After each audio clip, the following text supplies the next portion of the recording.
Hey YA nerds, my name is Kaye and I like to read a lot, and welcome to another episode of Kaye Reads a Lot. This week we're going to talk about a book that deals with a very tough subject, a book that kind of reflects what a lot of mainstream media has been talking about for the last couple of years, I'm pretty sure, and that book is Girl Made of Stars by Ashley Herring Blake. Now this book was published May 15th, 2018, and it's only 295 pages, so just under 300 pages. I finished it in not that much time, only like less than a week, and really it only took me that long because it's a tough book to really get through. So before we start talking about this book, if you want to read it, there is a trigger warning in here for rape, for sexual assault, for victim shaming and victim blaming, and just rape culture in general. I really hope this video doesn't get flagged because I just said the R word twice. We'll see. So yeah, I wanted to talk about this book because it's kind of important. It was important when it was published a couple years ago, it's important now, and it was a pretty interesting book, so here we go.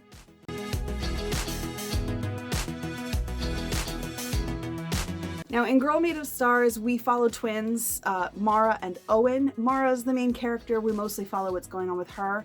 And one night at a party, Owen's girlfriend Hannah accuses him of assaulting her, of full-on assaulting her. I'm not using the word again because I'm really afraid of this video getting flagged, so that's what we're gonna say for now. And Mara is kind of caught between the two of them because on one hand, she knows that her brother wouldn't do anything like this, even if he was very drunk. But on the other hand, Hannah wouldn't lie about something like this. Hannah wouldn't point a finger at somebody unless it was warranted. So we follow Mara's conflict as she goes through, this whole ordeal. And she's torn, really, in a way, because on one hand, again, she really wants to stand by her brother, and her whole family expects her to stand by her brother and pick his side. But it's not that easy, and a lot of times in these situations, it isn't very easy, and I kind of respect the author for exploring, somebody who's affected by sexual assault, but who is affected in the way that Mara is. So the book follows her story. On top of all of that, Mara is also bisexual and she's having problems with her ex-girlfriend Charlie, and what happens between the two of them also factors into the story as well. So it is a very rounded out story in that regard. This book came on my radar. I don't really remember why, but I do know that I accidentally found it in a children's room at a library, and I had to tell the librarian that it didn't belong there. So that's how I kind of got into this book, I guess. Also, like I like to say a lot, the cover of this is really gorgeous. I know with that glare it's kind of hard to see, but there's like constellations all atop it. And the title of the book is very important because it kind of does describe both Mara and Owen. The two of them like to stargaze, they like the constellations in the sky, and it's a part of their story as much as it's a part of the overarching story that we have here. So that's the plot for that one. Let's talk about tropes.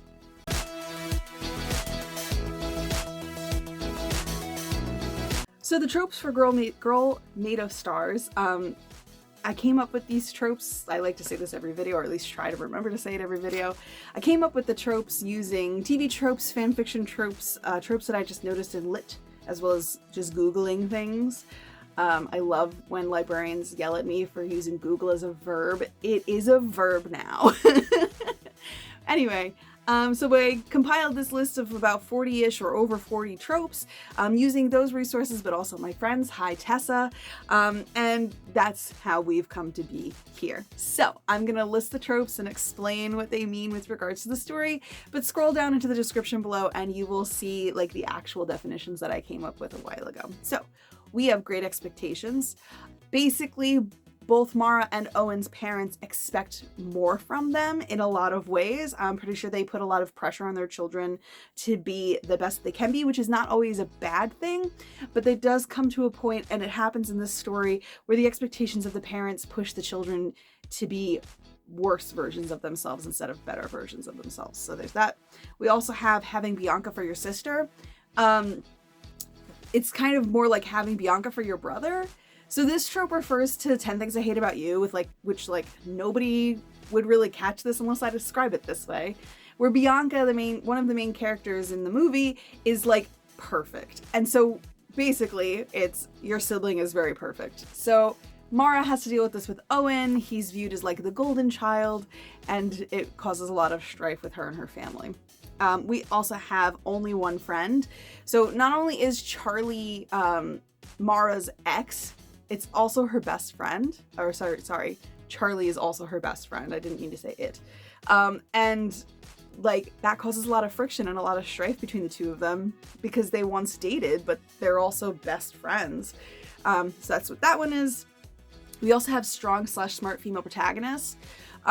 Mara's decisions guide the story, but they also give us a good resolution towards the end. And she's very strong in her, resolutions, and also like in her decisions. She's also really smart. So there's that. And then we also have wrecking ball endings. I don't want to spoil the ending, but Mara, in my opinion, Mara chooses the right thing to do. And whether that goes against her principles or not, you'll just have to read the story to find out, but it does make the story great. It makes the ending very hard. I mean, the story itself is really hard. The book itself is really hard to read. The ending is a heart-wrencher. Worth it, though. Super worth it. So that's it for the tropes. If you think of any tropes that I've never covered or you want to know more about them, feel free to comment below. And we can chat. One day I will make a video. I know I say this like every video, but one day I'll make a video where I actually describe the tropes, and yeah, that could be fun. Who knows?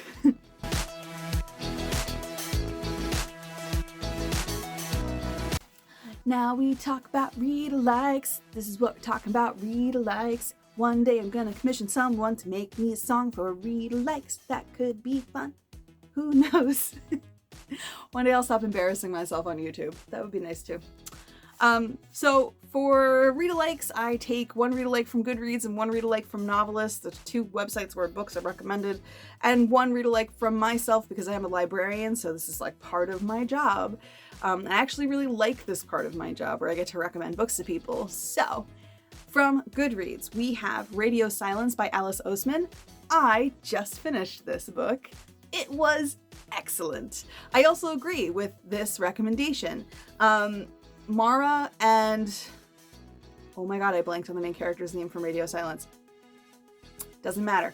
Mara and the main character from Radio Silence have a lot in common. It's also told from first-person point of view. It's also told, through the lens of like dealing with parents and having to stand up for your parents, even if, what they think you're doing is wrong when what you're doing is right. So I see a lot of similarities between the two of them. Is it a perfect reference? Probably not. But it's also really good. I really like Alice Oseman. I've been reading her graphic novel series, Heartstopper. I own the first 2 volumes. I want the 3rd one so badly. Oh my god, you guys, I want the 3rd one so badly.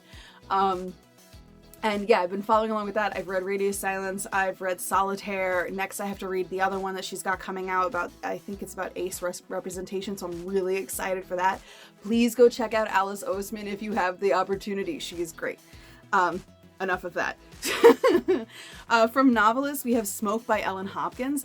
I've not read this book, but if it's an Ellen Hopkins book, it's probably about assault, drug addiction, something like that. She writes about very tough topics, so I can kind of see how these two are related. Also, all of her books are in verse, which I appreciate because I really like books in verse, and I think that we need more of them. So, and the last one from me is Speak by Laurie Halse Anderson, because of course it is. This was the OG book talking about sexual assault and the R word that I can't say out loud, and grapes. There we go. And so it's a really important book to read to kind of understand more about this topic, especially as it, concerns teenagers. But also Speak is just a really powerful, influential book. Highly, highly, highly recommend it.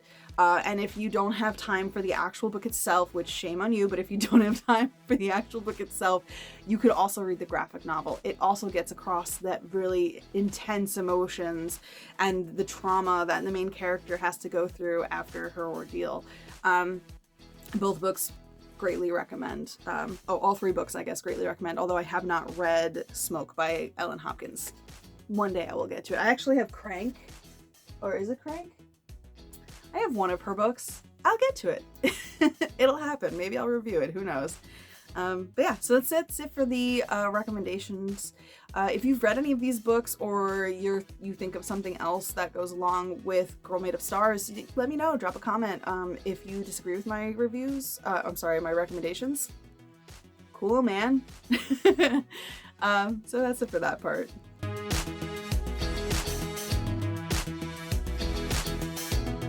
All right, for my rating for this book, I didn't give it a 10 out of 10, you guys. I didn't do it.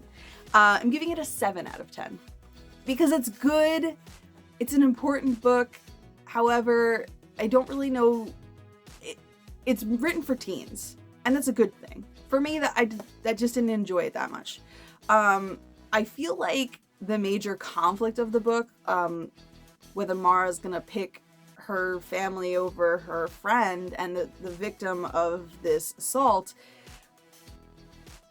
the author makes it seem very gray, and it is. But in my head, I was like, no, I would pick the victim. Like, and maybe that spoiled the book for me a little bit.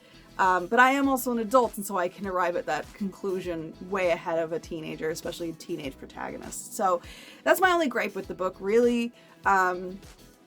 I know that took off a lot of points for just one gripe, but that's how I felt about the book. I also feel like in this book specifically, I can appreciate it. I think that everything was handled really well. Just wasn't my thing. That's it, really.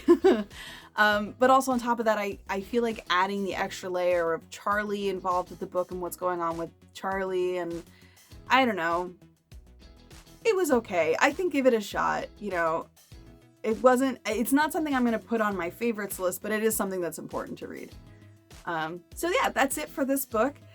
If you've read it, let me know in the comments. Let me know what you think. If you loved it, we can totally talk about it. I wish I loved it more. It's just, again, not my thing. So yeah, so that's it for this week. And I guess I will see you all later. So peace out, YA nerds.